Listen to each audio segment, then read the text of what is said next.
যদি আপনি আরবিতে দোয়া করছেন, ভালো করে শুনুন, যদি আপনি আরবিতে দোয়া করছেন তাহলে দোয়ার অর্থ বুঝবেন, অর্থ না বুঝে দোয়া করবেন না।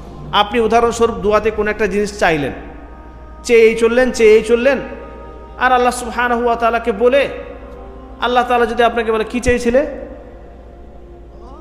আপনি বলবেন যে আমি জানি না, তাহলে কি লাভ হলো?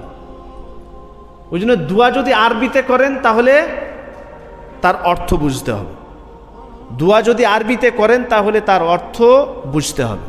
আর যদি আরবিতে মুখস্থ নেই, বাংলা ভাষায় দোয়া করুন, কোনো অসুবিধা নেই।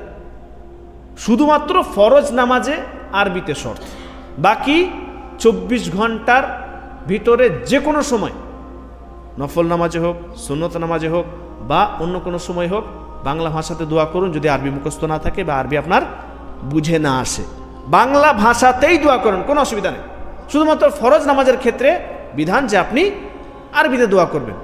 বাকি জায়গায় যদি বুঝতে না পারছেন, অর্থ যদি না বুঝেন, বাংলা ভাষাতেই করুন। আল্লাহ সুবহানাহু ওয়া তাআলা তিনি অন্তর্যামী, আপনি কি বলছেন সব কিছু বুঝেন, তাহলে কোনো অসুবিধা নেই।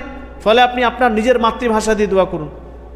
ওই জন্য দোয়ার ক্ষেত্রে সবসময় এটা কথা মনে রাখবেন, দোয়া করতে চাইলে যদি আপনি আরবি দোয়া মুখস্থ করছেন তাহলে তার অর্থ বোঝার চেষ্টা করুন।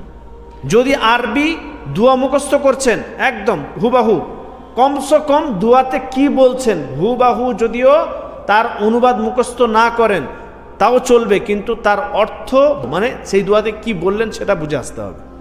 সেটুকু যদি না বুঝে আসে কোনো লাভ নেই।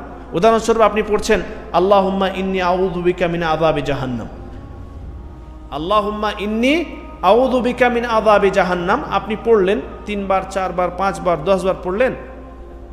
তারপর আল্লাহ সুবহানাহু ওয়া তাআলা আপনাকে জিজ্ঞাসা করবেন যে আপনি জাহান্নাম থেকে পানাহ চেয়েছিলেন, বলে কই জানি না, কারণ অর্থ বুঝেননি আপনি। ওই জন্য অর্থ বুঝুন, অর্থ বোঝার চেষ্টা করতে হবে। আর যদি কোনো দোয়ার অর্থ বুঝে না আসে তাহলে বোঝার চেষ্টা করুন, মুখস্থ যখন করে ফেলেছেন, নাহি বাংলা ভাষাতে যে কোনো সময় যে কোনো দোয়া বাংলা ভাষাতে করুন। বুঝে এলো?